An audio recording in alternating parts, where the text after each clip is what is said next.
Vous êtes un homme qui a une formation complexe en fin de compte. C'est vrai qu'il y a le côté du Tao, le yin-yang, l'énergétique.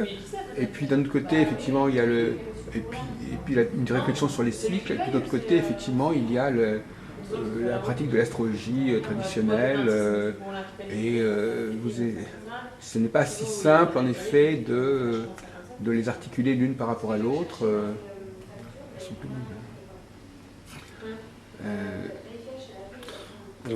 Pour moi, il est plus facile d'articuler l'un avec l'autre que de faire l'un sans l'autre. Ah oui, d'accord. Mais ça, c'est vrai, probablement, oui. Ça me paraît plus naturel de travailler avec le physique et le mental en même temps. Non, parce que est-ce que vous pensez que vous avez fait une synthèse entre les deux, en fait? Oui, oui. Vous pensez qu'on peut parler d'une synthèse? Mais est-ce que vous pouvez revenir, enfin, on va un peu regarder à nouveau votre travail? Et dans quelle mesure, on va récapituler un petit peu, dans quelle mesure vous pensez qu'il y a une synthèse entre que l'ensemble que vous avez élaboré constitue on va quand même laisser passer. Donc nous reprenons notre réflexion, enfin on va essayer d'aller plus loin. D'abord, premièrement, je vais vous demander s'il y a des choses que nous n'avons pas abordées et que vous pourriez développer au niveau de la substance de vos ouvrages. Je pense qu'on a fait qu'effleurer certains. Il y a des analyses qui vous paraissent par exemple particulièrement pertinentes au niveau pédagogique, au niveau de la communication, que vous pourriez peut-être avoir envie de nous transmettre. Non, je vois pas, non. Vous avez dit tout ce que vous aviez à dire. Non, mais... Alors, qu'est-ce que c'est Donc vous n'êtes pas que... Vous avez d'autres interventions, c'est ça? J'enseigne le Qigong, le Tai Chi, le Shiatsu également, le Et médecine vous êtes chinoise. également dans l'alimentation. Alors, dans l'alimentation, est-ce qu'on peut déterminer l'alimentation en rapport avec la configuration planétaire ou Tout simplement, par exemple, on a produit une série de biscuits selon les recettes d'Hildegarde. Donc Hildegarde, c'est une bénédictine du XIIe siècle. Oui. Elle a laissé beaucoup d'ouvrages sur les plantes, sur l'alimentation, sur plein de choses, la musique également. Et on retrouve dans ses écrits donc, comment utiliser les plantes dans l'alimentation. Et à la base, elle parle des 4 éléments, elle parle des 4 humeurs. On est vraiment dans le même circuit que Paracels, Hippocrate, donc la médecine des éléments en quelque sorte. Et donc on va trouver par exemple des recettes à base d'aloès, aloe vera ou aloe ferox, inclus dans l'alimentation pour lutter contre la bile noire, donc par exemple l'hépatite ou les problèmes de foie, etc. Donc on a créé un biscuit qui s'appelle biscuit pour la bile, on va dire. Pour la bile. Oui, on pourrait mettre le cycle, le symbole de Jupiter dessus, mais on ne le fait pas parce que c'est déjà assez lourd comme définition sur un plan alimentaire. Et donc c'est du jus d'aloès qui est fondu dans du citron, on va dire, et qui est introduit dans un biscuit. Donc en fait, une personne qui vivrait un cycle avec un passage de Saturne qui est trop lourd sur l'ascendant par exemple, ou sur son soleil, ou sur sa lune, donc il va marquer des signes de bile noire, donc de soucis, de tristesse, de mélancolie, de lourdeur digestive, voilà, de pessimisme également. Et donc prendre de l'aloès à ce moment-là sous forme de biscuit ou dans une boisson ou dans du jus de citron, ça va permettre d'alléger le climat. Donc un climat astrologique, c'est quelque chose qui se traduit en climat énergétique, et donc qui va avoir une répercussion sur le plan mental, psychique, affectif et physique. Donc introduire dans l'alimentation des plantes qui permettent de rectifier donc l'impact énergétique d'une planète, c'est quelque chose de possible. Si on prend par exemple le galanga c'est une racine de la famille du gingembre, c'est une plante qui active la circulation du sang et qui redonne du tonus. Donc on va dire que c'est une plante solaire. Donc lorsque le soleil est affligé par un quelconque transit, lorsque le feu faiblit, donc on perd la force morale, on a du mal à se percevoir dans l'avenir, on doute sur soi-même, sur son identité sociale. Prendre du galanga dans l'alimentation, c'est quelque chose qui va redonner de l'énergie au feu solaire et se traduire donc par un mieux sur le plan mental, sur le plan psychique, etc. Donc on compense un défaut énergétique par une plante dans l'alimentation. Alors, avant d'aborder un autre sujet qui va être probablement la question du masculin et du féminin, je voudrais vous soumettre quand même quelques réflexions concernant la diététique, à savoir, moi je vais vous donner ma thèse, c'est que il y a des produits qui sont des succès d'année, qui sont des substituts qui ne jouent pas vraiment le rôle du produit auquel ils veulent se substituer. Ça va peut-être vous paraître hallucinant ce que je dis, mais je vous le dis. Par exemple, pour moi, les légumes, c'est un substitut à la viande, par exemple. C'est-à-dire que dans les sociétés qui ne pouvaient plus... Par exemple, prenons un sandwich au jambon, par exemple, un sandwich au jambon, c'est une sorte de faux semblant de viande où on remplace 90% de la viande par du pain, ou par de la semoule, ou par du chou. Enfin, ce sont des nourritures de pauvres qui n'ont de raison d'être au départ que la pénurie, en fait. Et donc, moi, j'ai développé une diététique sur laquelle, tant qu'à faire, autant abandonner cette espèce d'imposture alimentaire, en quelque sorte, que sont les légumes, pour revenir à des produits. De même que, par exemple, les biscuits, pour moi, ça remplace le fruit, ça remplace...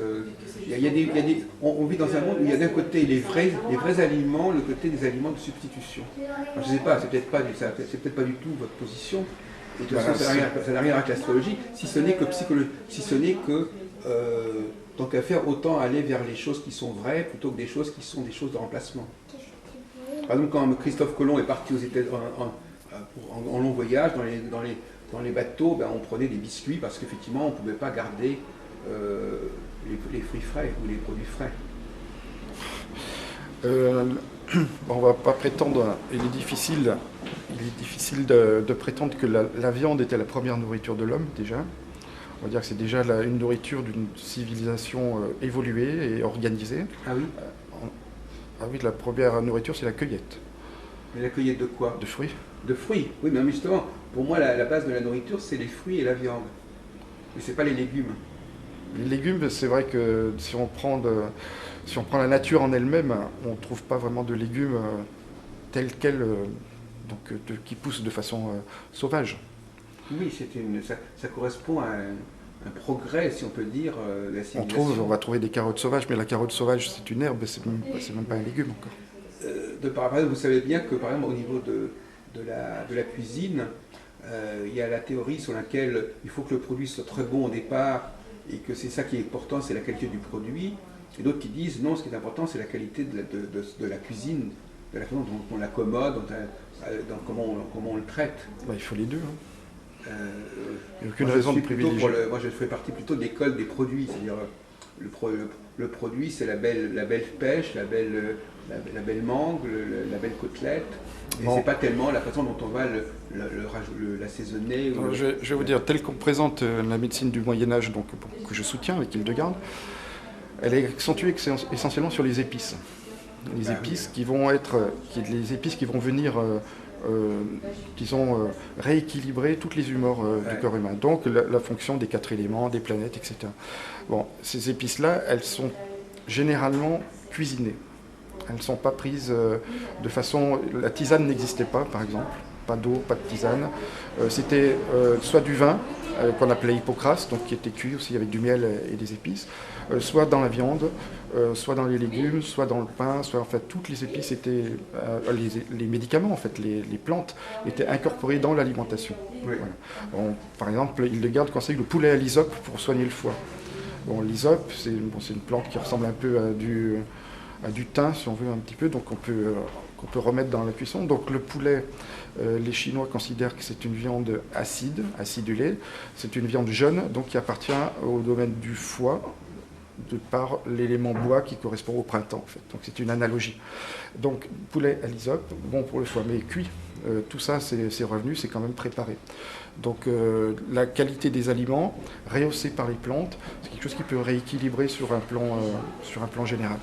Mais toujours, l'exemple chinois est caractéristique parce que finalement, on ne sait pas très bien ce qu'est devenu le produit d'origine. Quand on mange de la cuisine chinoise, on ne voit plus la viande telle qu'elle, on ne voit plus le morceau de viande dans son originalité, on ne voit plus le steak, il n'y a pas de steak en Chine. On pourrait dire la même chose de la Pologne d'il y a 20 ans. Oui, tu te parles de la rareté de la viande est coupée en tout petits machins, et mis dans des chaussons. En Russie c'est pareil, ce sont des petits chaussons où il y a plus d'autres choses que de viande, et il y a un tout petit peu de viande. Même en Grèce, les kebabs, les choses comme ça, c'est... Enfin, de toute façon, ou le falafel, on remplace les boulettes de viande par des boulettes de pois chiches, etc. Il y a toute une culture de remplacement, d'imitation, mais qui est quand même imitative un petit peu. Même qu'on retrouve ça aujourd'hui avec les steaks de soja, les steaks de... mais dans une idéologie qui au contraire est anti-carnivore. Bon, enfin, je fais cette petite parenthèse pour vous intéresser, mais moi je ne veux pas vous... Surtout que je ne suis pas... C'est un sujet... Moi je préfère un enfant qui mange un fruit qu'un enfant qui boit un jus de fruit, par exemple, qui prend un jus de fruit. Parce qu'il ne voit même pas d'où vient ce jus de fruit. Oui, vous avez raison. De même que, bon, le jus, quand je mange une côtelette, le jus, c'est pas des spaghettis. Moi, je suis un adversaire des spaghettis parce que les spaghettis, c'est un produit qui est à peu près neutre et qui n'existe que par les choses qu'on lui ajoute et qui ne sont pas, qui n'émanent pas. Hein. Une viande, elle est dans son jus. Le spaghetti, il va devoir fonctionner à partir de quelque chose qu'on lui a rajouté par ailleurs. Pour ramener sur un plan énergétique la qualité des aliments, on peut dire que la cuisine chinoise, à la base, elle est censée amener tout ce qu'il faut au corps humain et à l'esprit à travers les 5 saveurs. Les 5 saveurs qui appartiennent aux 5 éléments. Donc la saveur acide correspond au foie, la saveur amère au cœur, la saveur sucrée à la rate, la saveur piquante au poumon et la saveur salée au rein. On a besoin de ces 5 saveurs. Et sur une table chinoise, vous pouvez remarquer, familiale, il y a plein de plats différents. Ils mangent tout en même temps et vous avez ces 5 saveurs qui sont représentées tout le temps. L'idéal, ce serait de conserver cet équilibre. La saveur amère a été supprimée des plats, de la cuisine quasiment. On le retrouve dans le café quasiment, un petit peu le thé, tout ce qui est torréfié, mais à part ça, on ne retrouve plus l'amertume dans les plats, parce que c'est une saveur qui est moins appréciée que le sucré ou le salé, par exemple. Mais l'idéal pour que l'organisme fonctionne bien, et sur un plan énergétique, sur un plan idéologique aussi, c'est d'avoir ces 5 saveurs présentes. Et si on prend maintenant, si on veut ramener aux 4 humeurs et aux 4 éléments occidentaux, on peut définir, vous savez que d'après les anciens, chaque élément est doté de 2 qualités. Par exemple, l'eau, c'est froid et humide. D'accord, puis ça correspond donc à une saison d'hiver. Et donc si on prend le coing par exemple, hein, le coing avec lequel on fait la pâte de coing, il a une double qualité, c'est chaud et sec. Voilà, chaud et sec. Et bien cette qualité, ça va lui permettre de lutter contre les rhumatismes, parce que le rhumatisme c'est une maladie saturnienne qui est liée au froid et à l'humidité. D'accord. Donc manger des coings sous forme, quelle que soit compote ou pâte de coing ou ce que l'on veut, c'est quelque chose qui va permettre d'éliminer le froid et l'humidité dans les os, donc aussi de lutter contre la rumination, contre le pessimisme. Donc le coing, par sa nature chaude et sèche, va permettre d'éliminer le rhumatisme. Voilà comment je vois les aliments. Ce qui est assez étonnant, parce que vous savez, on a dit par exemple à propos de McDonald's ou je ne sais quoi, qu'ils ajoutaient des produits qui donnait envie de les manger, enfin c'est toute une science des saveurs. C'est déjà le salé sucré associé. C'est ça, donc on ne s'intéresse plus au produit lui-même, on s'intéresse à la saveur, et cette saveur on peut obtenir sans passer par le produit à la limite. On veut dire, par exemple la ketchup, par exemple, quand on a la ketchup, les gens ils mettent la ketchup n'importe où. Alors qu'à la limite la sauce est plus importante que le produit. Le plus important c'est que le goût soit là. Et on ne fait plus attention à l'origine. Donc ça correspond comme un... Vous savez ce que c'est le ketchup au départ? Non. C'est du poivron. D'accord. Poivron pilé, c'est pas de la sauce tomate sucrée. Oui. Mais le principe, c'est simplement d'ajouter, au lieu que le produit ait sa propre qualité, on ajoute quelque chose, une saveur. Oui, mais ça, le ketchup a eu son succès à cause des frites salées. Le ketchup sucré, c'est toujours dans la cuisine américaine qui va vers un excès. C'est toujours compenser une saveur pour neutraliser une autre, cacher l'excès et puis redonner une forme d'appétit. C'est pas très sain. Oui. Mais bon, tout ce qui est... mais en même temps, si vous voulez, dans notre civilisation, tout ce qui est un petit peu sophistiqué, tout ce qui est ajouté, est préféré à ce qui est naturel.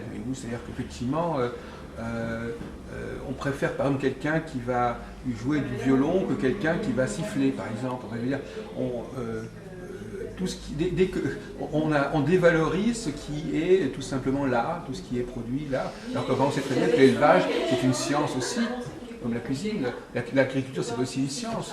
On travaille le produit. Bon, on va dire, bon, le produit, est-ce que vous avez travaillé, comment vous avez élevé vos animaux, vos produits, on s'en fout, nous on rajoute nos saveurs, on fait notre petite cuisine, on en met un petit morceau, on prend du pain, on met un petit ingrédient dessus, on met un peu de lardon, et puis voilà. Donc il y a quand même là quelque chose qui n'est... Et ça me permet de basculer vers un autre sujet qui m'est très cher, et dont je vais parler très souvent, c'est dans quelle mesure, avant de faire le thème astral, il ne faut pas d'abord savoir ce que ça implique d'être un homme et une femme. Est-ce que vous, ça vous préoccupe avant de déterminer le thème? Tout à l'heure, on disait tout à l'heure qu'il fallait déjà décrire, la configuration mondiale avant d'étudier le thème, ou par rapport au thème en tout cas. De la même façon, au niveau du portrait psychologique, est-ce qu'il ne serait pas souhaitable d'abord voir au niveau global qu'est-ce que c'est qu'un homme, qu'est-ce que c'est une femme, et après voir dans le thème comment ce fait d'être un homme et une femme, comment ça fonctionne chez l'individu.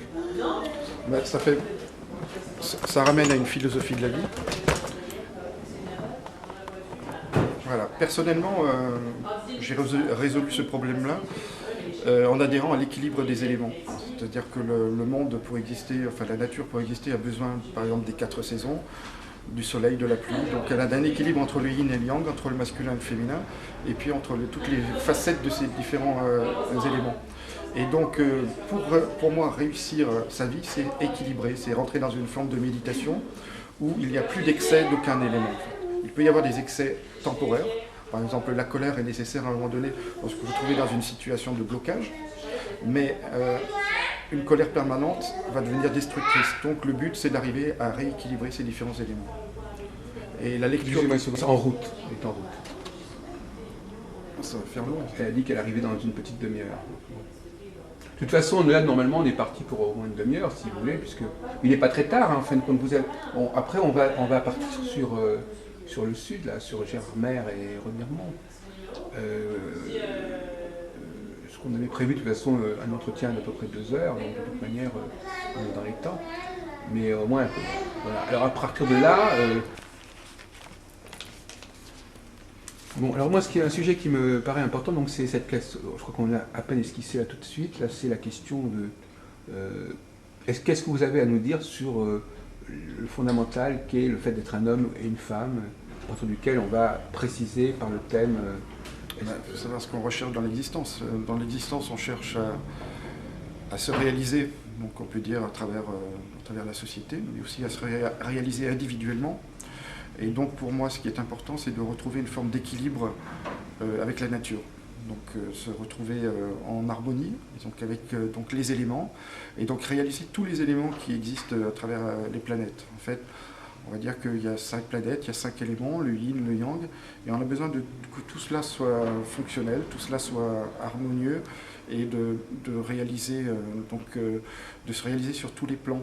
Donc après, le thème astral permet justement de voir les points sur lesquels on a le plus évolué, voir ceux qu'il faut à nouveau développer dans cette existence. Voilà. Donc, mais alors le point de départ, qui est le fait qu'on est un homme et une femme, comment vous avez des moyens de le décrire d'après vos différents niveaux d'énergie? Enfin, qu'est-ce qui est le discours qui nous est donné ou que vous avez capté au niveau de qu'est-ce qui distingue l'homme et la femme, parce qu'on est encore une fois dans la dualité? Est-ce que c'est important pour vous est-ce que vous avez déjà des informations quand vous avez un client qui est un homme ou une femme? Est-ce que pour vous déjà c'est une information, ou bien vous allez surtout axer sur la compréhension de son thème? Ben, je ne fais pas une énorme différence entre un homme et une femme, non. Ah oui. Enfin, c'est pas un sujet qui vous inspire, la question de la différence entre l'homme et la femme? Non. Non, parce que ça c'est aussi un trait caractéristique des gens qui font de l'astrologie, c'est que généralement ça ne les passionne pas spécialement, cette question. Comme si l'astrologie était un dépassement de la dualité, quelque part. Non, l'astrologie ne dépasse pas la dualité, mais... Enfin, cette dualité-là, en tout cas. Bah, cette dualité, si Si vous optez de façon énergétique, vous regardez le système taoïste, vous avez les yin et le yang, vous avez les deux en vous. Bon, après, il y en a un qui est dominant, et puis l'autre qui n'est pas dominant, mais les deux doivent être présents et pleinement réalisés. Vous pensez que le rôle de la femme, enfin, tout à l'heure on parlait de la nourriture, le fait d'être en haut ou en bas, si vous voulez, la femme, par certains côtés, elle s'inscrit déjà dans une structure existante, qui est souvent une structure masculine, en fin de compte. C'est pour ça qu'elle a parfois du mal à comprendre le rôle de la structure dans laquelle elle se trouve. Pour elle, la structure est souvent une structure qui est déjà donnée par l'universel et pas par l'homme. C'est-à-dire qu'il y a des femmes qui ne captent pas le rôle des hommes dans la construction de la société, en fait. Elles mettent cette construction de la société sur une sorte d'universalité éternelle et non pas sur le rôle que... Enfin, c'est un donné, c'est un acquis, en quelque sorte. Alors que l'astrologie nous montre précisément que le fonctionnement de la société, il n'est pas du tout acquis et qu'il faut le gérer, etc. Vous n'avez pas d'expérience au niveau de la façon dont la femme perçoit différemment le monde, la société, son rôle, son rapport à l'astrologie, enfin je ne sais pas, c'est pas un sujet qui vous inspire? Non, pas du tout. Oui. Écoutez, c'est important pourtant ce domaine. Moi, seulement, je lui accorde une très très grande importance et ça permet d'expliquer beaucoup de choses dans les discours, et notamment dans les discours sur l'astrologie. Parce que les femmes ne parlent pas forcément de l'astrologie comme les hommes. Enfin, tout à l'heure, on parlait de l'astrologie. Les femmes ont tendance à vouloir s'intéresser tout à l'heure, on parlait de la cuisine, à la finalité, à la fin des choses. Il y a la fin des choses et le commencement des choses, si vous voulez. Donc, il y a un impératif de terminer quelque chose, de le mener à son aboutissement, comme par exemple le fait de l'accouchement, si on veut. Et puis il y a l'impératif, au contraire, d'initier les choses, de les mettre en place, de les structurer. Et puis voilà. Donc c'est quand même. Je ne pense pas que ce que je vous dis soit complètement étranger. Non, je pense que les deux faces sont intégrées dans l'homme et la femme. Je ne vois pas de différence. Vivre dans la dualité, c'est savoir qu'on vit. On ne peut pas tout faire en même temps et que tout le monde ne peut pas tout faire. Je ne sais pas. Il n'y a pas une division du travail, une division des rôles. Non, je sais pas. C'est votre vision à vous, ça. Non, mais je pensais qu'au niveau de la Chine, le yin-yang, etc., ou même l'animus et l'anima, je ne sais pas, mais je pensais que ça vous a... Les Chinois n'ont pas de discours sur le masculin et le féminin au niveau des êtres humains. Non. Ah d'accord, ça ne fait pas partie de leur... Ils ne disent rien sur l'homme et la femme. Non, ils disent que les deux faces sont à l'intérieur de tout le monde. Ah d'accord. Parce qu'à partir de ce moment-là, on ne comprend pas pourquoi... par exemple, tout à l'heure, on discutait de savoir d'où venait l'astrologie, d'où venait le zodiaque, etc. Il y a deux théories là-dessus. Il y a soit c'est les hommes qui les ont mis en place, qui les ont institués, soit c'est quelque chose qui est déjà donné. Alors à ce moment-là, l'universel devient l'élément masculin.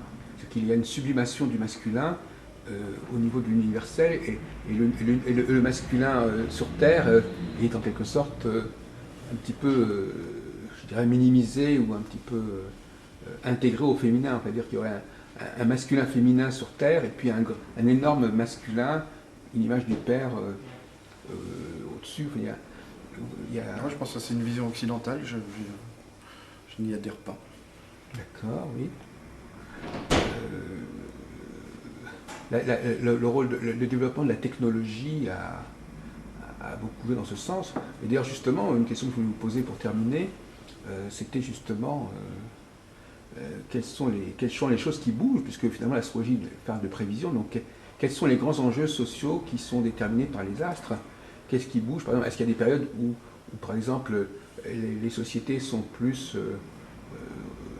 cherchent à rassembler des choses très complexes, très diverses, et d'autres fois où elles cherchent à se replier sur des valeurs beaucoup plus homogènes, etc. Enfin, est-ce qu'il y a une... par exemple, le problème de l'intégration par le droit, par la technologie, enfin, par le fait des périodes où on essaie de faire disparaître les handicaps, les différences d'origine, etc. Et puis des périodes au contraire où on les met en avant et on dit qu'on ne peut pas les évacuer. Ouais, dans une période où la technologie a évolué de façon à ce qu'elle domine l'homme actuellement, donc, sur un plan physique et sur un plan mental. L'homme n'a plus trop la force de retrouver son pouvoir créateur tel quel et de le manifester. Donc ça va durer encore, je pense, une dizaine d'années, peut-être même pas. Et du fait du renversement climatique, de tous les problèmes, un excès de yang, en fait, donc un excès d'accélération technologique et industrielle et physique, etc. Donc l'homme se retrouve remis en question par rapport à son pouvoir et à son droit dans le monde, dans l'univers, et c'est de là qu'on va pouvoir espérer un nouveau ressort chez l'individu pour retrouver une dimension qu'il a perdue.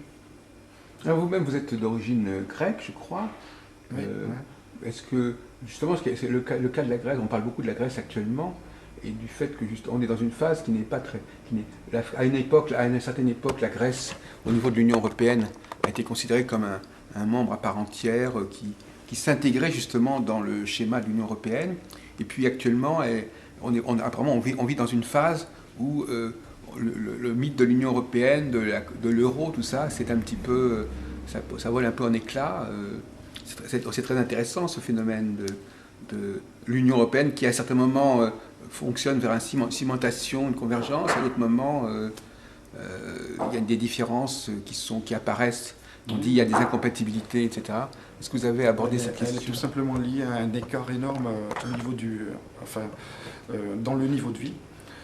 Donc que ce soit la France ou la Grèce, le passage aux normes européennes a demandé un effort extraordinaire, des investissements qui n'étaient pas du tout qui ne correspondaient pas du tout aux moyens financiers des peuples et des États.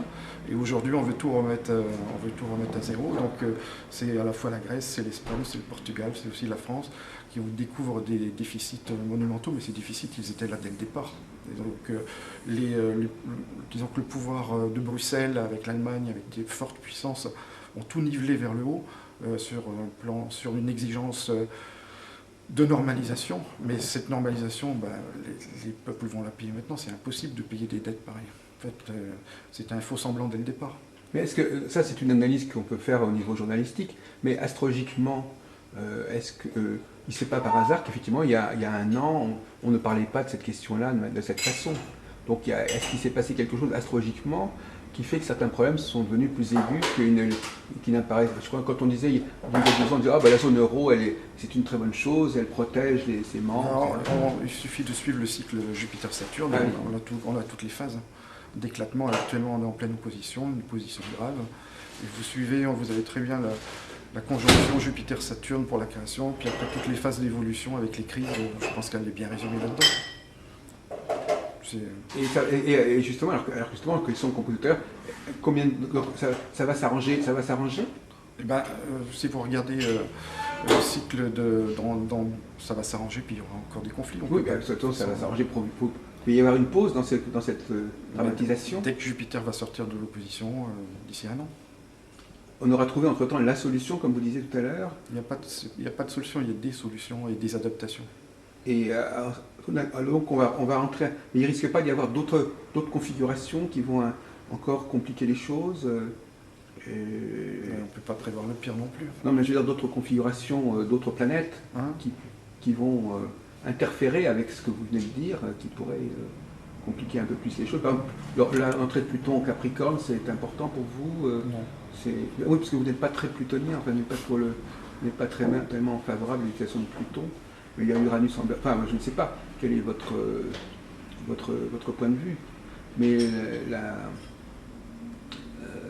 comment vous définiriez le rôle de l'astrologue pour terminer notre entretien? Qu'est-ce qu'il peut faire, qu'est-ce qu'il ne peut pas faire, soit au niveau collectif, soit au niveau individuel. Enfin, qu'est-ce qu'on attend et quelle est la mission de l'astrologue? Le rôle de l'astrologue, il ne doit pas essayer de diriger le destin. Il doit plutôt essayer de calmer le jeu. En fait, on voit que, d'une façon générale, l'homme réagit aux crises par des crises. Donc il amplifie les phénomènes. Et le fait de faire de l'astrologie, ça devrait nous permettre, au contraire, de neutraliser tout ça, de le compenser et de le banaliser, si on veut, en quelque sorte, en sachant que les crises succèdent aux périodes d'harmonie et vice-versa, en fait, tout simplement. Et donc ne pas emballer les choses, c'est ce qui permet de ne pas rentrer en conflit direct au niveau des États, d'éviter les guerres, d'éviter les excès dans tout genre. l'idéologie, de toute façon, ne mène à rien de trop bon. Donc je pense qu'il faut essayer d'harmoniser les choses. On a l'impression quand même que les gens sont très influencés par ce qui se dit. Enfin, je veux dire que moi souvent j'ai des astrologues qui disent je ne fais pas d'astrologie mondiale mais je tiens compte de ce qui se dit actuellement. Donc ils intègrent leurs analyses individuelles dans un air du temps. Ça base des informations. Oui, c'est ça, c'est-à-dire qu'ils ne pensent pas que l'astrologie soit capable de fournir des informations générales, mais ils tiennent compte des informations qui circulent.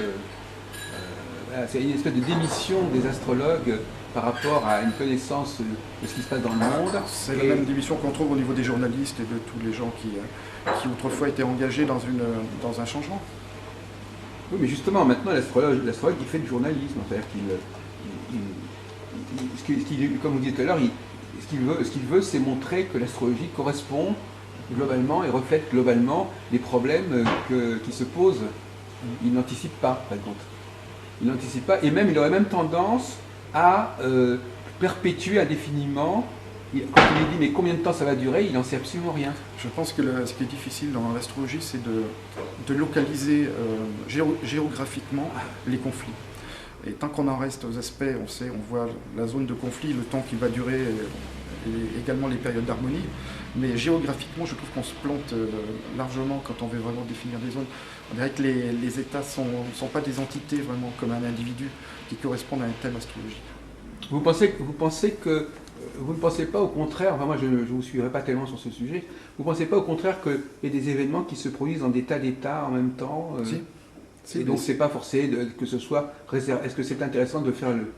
Bon, par exemple, si je veux faire le thème si je veux savoir quelle est la situation en Grèce au niveau astrologique, moi j'aurais plutôt tendance à dire voilà, il y a une problématique générale, voyons au niveau de l'histoire de la Grèce comment cette problématique peut avoir des effets. Je ne vais pas faire le thème de la Grèce. Oui, voilà, c'est ça. Donc on reste global. Global, tout en regardant comment, sur le terrain, comment ça se passe. Hein, par exemple, s'il y a des périodes où il y a une difficulté comme vous disiez tout à l'heure, vous disiez pareil, il y a une difficulté à tenir les choses ensemble, ça veut dire qu'il faut faire plus d'efforts que des périodes où il y a une force considérable qui fait que ça tient ensemble. Donc quand on sait qu'on passe par une période de dissociation ou de disjonction, il faut voir pour chaque pays comment ça peut se manifester. Mais je croyais que vous étiez en train de dire que le problème c'est la localisation. Vous pensez qu'il y a une astrologie qui permettrait de localiser? Non, je ne le pense pas. Est-ce que vous pensez que c'est souhaitable qu'il y en ait une ou pas? Pas forcément. Il faut laisser un certain flottement en fait. Oui, donc, mais ça n'empêche pas l'astrologue d'essayer de comprendre quels pourraient être les effets de cette configuration dans le pays en question, sans passer par l'astrologie. Ce qui pose le problème de savoir qu'est-ce que l'astrologue doit utiliser en dehors de l'astrologie. Le social, le politique, oui, l'histoire, tout ça, voilà. C'est des connaissances qui sont absolument indispensables. On ne peut pas l'astrologie tout seul. C'est ça, voilà la question. Il y a la différence entre les chercheurs, enfin les astrologues, c'est un peu ça. Il y a ceux qui veulent tout voir à travers le prisme astrologique. Personnellement, je me suis spécialisé dans le médical, l'énergétique médicale. C'est vrai que la politique et le droit, je ne vais pas aborder ça plus que ça. Mais c'est un sujet très intéressant, mais il faut être dedans. C'est une spécialisation. Vous avez tout à fait raison.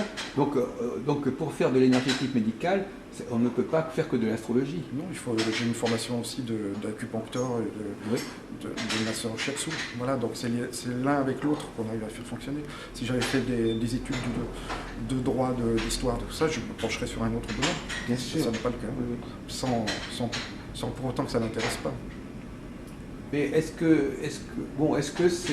donc finalement votre champ, ce serait plutôt la médecine astrologique ou la médecine astrale, enfin je ne sais pas. Oui, si vous voulez, énergétique. Ouais. La médecine énergétique. Et donc finalement, est-ce qu'on peut dire, c'est un débat que nous avons eu depuis quelques jours, que vous faites partie de l'astrologie qui doit donner des résultats au niveau du traitement, au niveau de la disparition des symptômes, au niveau de l'amélioration de l'état. Oui, c'est une astrologie pratique. Donc vous jugez votre travail au regard des résultats obtenus. Oui, tout à fait. Oui.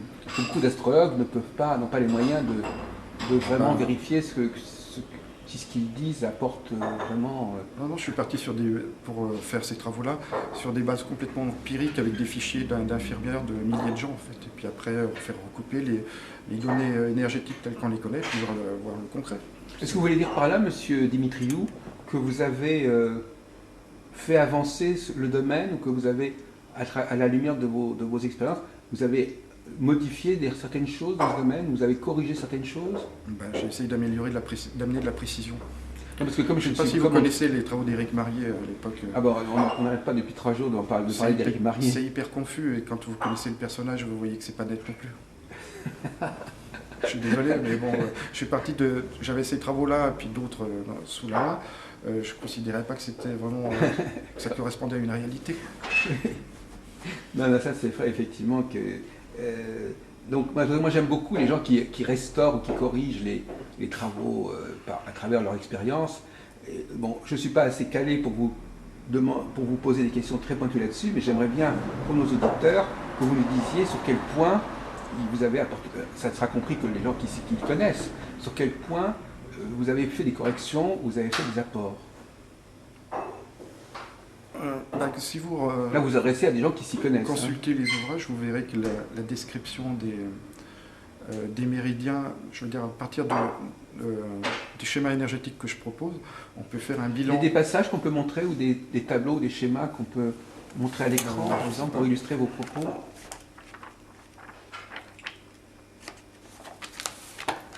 Par exemple, Lune-Mercure, ça va correspondre on le prend comme ça, oui. À un déséquilibre au niveau des reins. Voilà l'aspect Jupiter-Mars dont je parlais tout à l'heure, qui va correspondre à un conflit entre le feu et le foie. Donc dans un conflit Jupiter-Mars, vous allez retrouver du feu au niveau du foie. Donc vous allez pouvoir lire ça à travers les yeux, par exemple, parce que les yeux, ça correspond à l'organe du foie. Donc de la chaleur, de la rougeur, du feu au niveau des yeux, ça signifie trop de chaleur au niveau de la digestion. S'il y a trop de chaleur, ça veut dire qu'il manque d'eau. Donc il faut rapporter, c'est dans ce cas-là que les légumes sont assez utiles quand même dans l'alimentation, c'est pour ramener l'eau avec les fruits. Voilà. Okay. Donc, mais alors vous avez, excusez-moi, c'était ma question, vous avez remis les choses clairement? Oui, je pense qu'il y a de la clarté. C'était pas clair au départ, ça? Non. Je pose une question très naïvement, je veux savoir. Non, je veux dire. Il y a un beau schéma là. Ça, c'est le schéma des 3 foyers. Donc, les 3 foyers, ça correspond en fait à une répartition de l'énergie par le triple réchauffeur. Donc, vous avez une première partie qui correspond au ciel, c'est cœur-poumon, la partie supérieure. Vous avez une partie mitoyenne qui correspond au système digestif, et vous avez une partie inférieure sous le nombril qui correspond au système d'élimination et de mise en réserve de l'énergie. Donc cette tripartition de l'énergie, elle est effectuée par un méridien qui s'appelle le triple réchauffeur. En termes énergétiques, c'est le soleil, le signe du lion. Donc cette répartition de l'énergie permet à l'individu d'être un intermédiaire entre le ciel et la terre, et donc de fonctionner sous la forme d'une trilogie.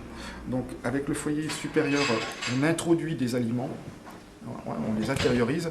Donc quelqu'un qui a un foyer supérieur qui est fort, quelqu'un qui va plutôt être boulimique d'informations et puis d'événements sur le plan affectif. Quelqu'un qui a un foyer supérieur faible, c'est quelqu'un qui va être fermé par rapport au monde extérieur, par rapport aux nouveautés, par rapport à la capacité d'intérioriser.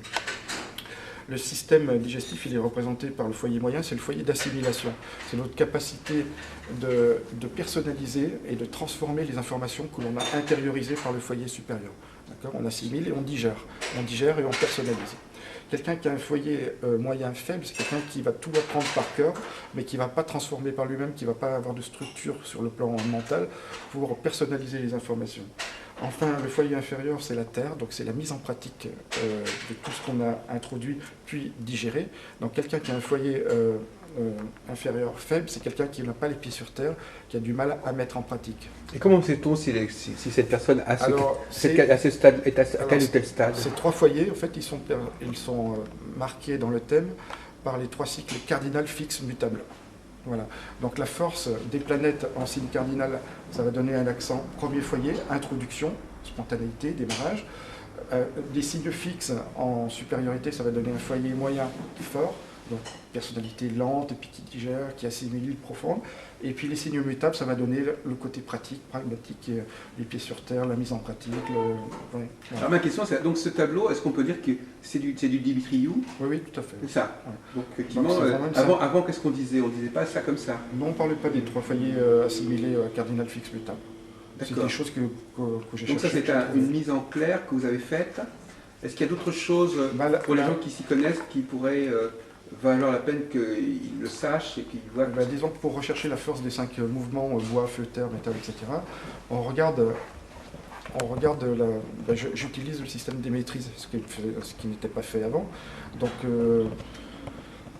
un Jupiter en Vierge, par exemple, donc, il est à l'opposé du signe du Poisson, dans lequel il est en domicile. Donc ça va donner un côté un petit peu étriqué sur le plan de l'imagination, sur la capacité de se projeter vers l'avenir. Et ça va donner donc quelqu'un qui, au niveau du foie, a du mal aussi, a une faiblesse énergétique au niveau du foie. Donc ça, c'est quelque chose que j'ai mis en place également. Bravo. Et puis la relation entre les différentes planètes, ça va donner l'harmonisation entre les 5 mouvements. Pour mettre un peu en perspective ce que vous dites, quelles étaient les erreurs ou les mauvaises habitudes qui étaient prises avant et qui faisaient qu'on n'arrivait pas jusque-là? Il y avait des obstacles, il y avait des blocages, des manques de perspective. Les travaux n'étaient pas aboutis, tout simplement. C'est ça. Bon, après, par exemple, vous voyez, Jupiter maîtrise la Vierge et le Sagittaire. Bon. Jupiter maîtrise la Vierge et le Sagittaire. Sagittaire et Poisson. Excusez-moi. Bon. Et donc, vous avez Jupiter représente le bois en énergétique. Le bois représente 2 méridiens, le foie et la vésicule biliaire. Donc, le foie est de nature yin et la vésicule biliaire de nature yang, d'accord, masculin, féminin. Bon. Après, vous attribuez donc Jupiter représentant le foie, Sagittaire et Poisson vont représenter foie et vésicule biliaire, les 2 méridiens.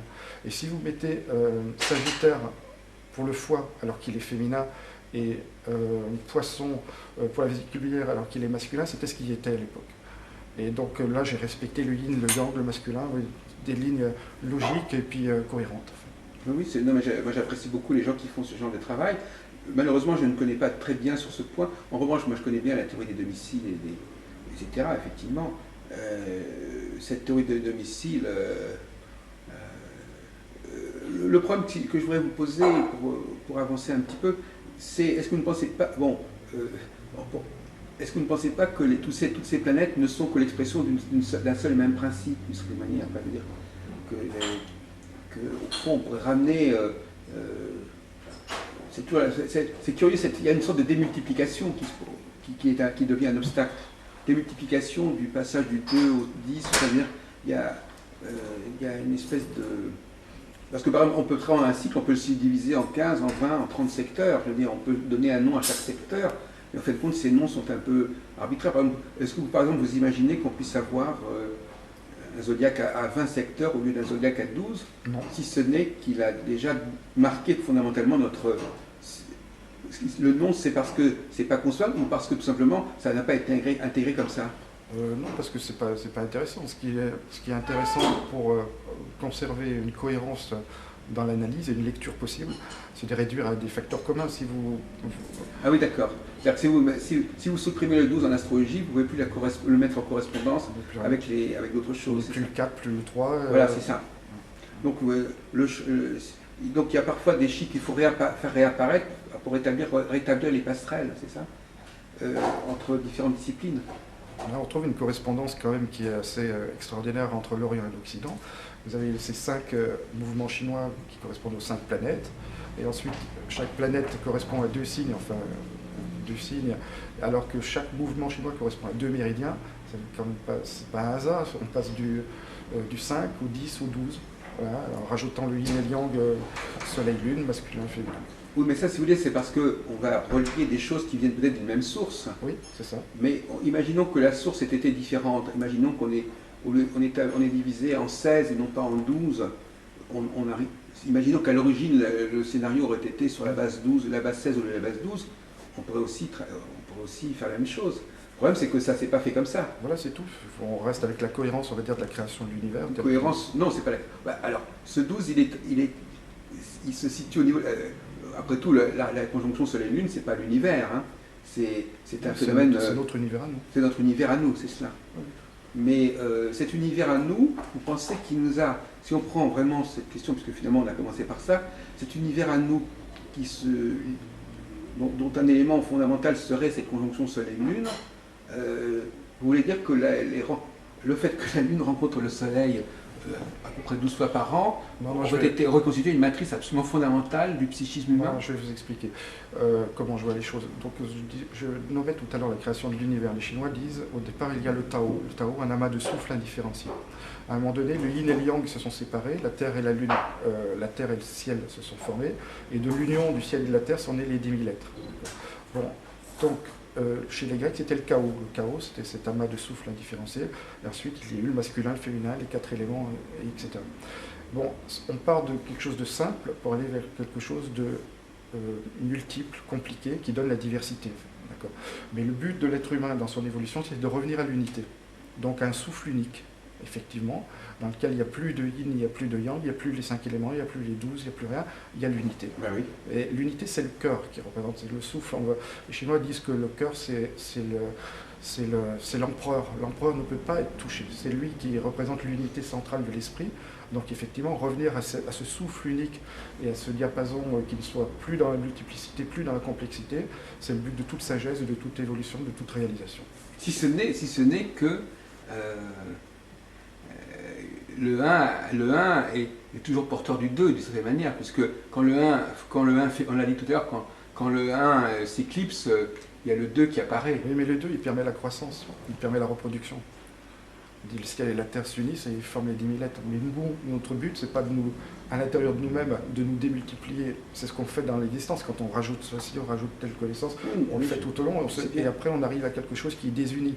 Mais le but après, c'est de retrouver le souffle unique qui est à l'intérieur de nous-mêmes et qui guide toute forme d'intuition, toute connaissance. Mais ce qui me surprend, c'est ce que vous avez dit sur les hommes et les femmes, parce que j'aurais cru au contraire que, justement, puisque vous êtes quelqu'un qui est intéressé par le corps, et malgré tout, les hommes et les femmes n'ont pas le même corps, ils n'ont pas les mêmes rythmes, j'aurais pensé qu'au contraire, vous auriez accordé de l'importance à cette division.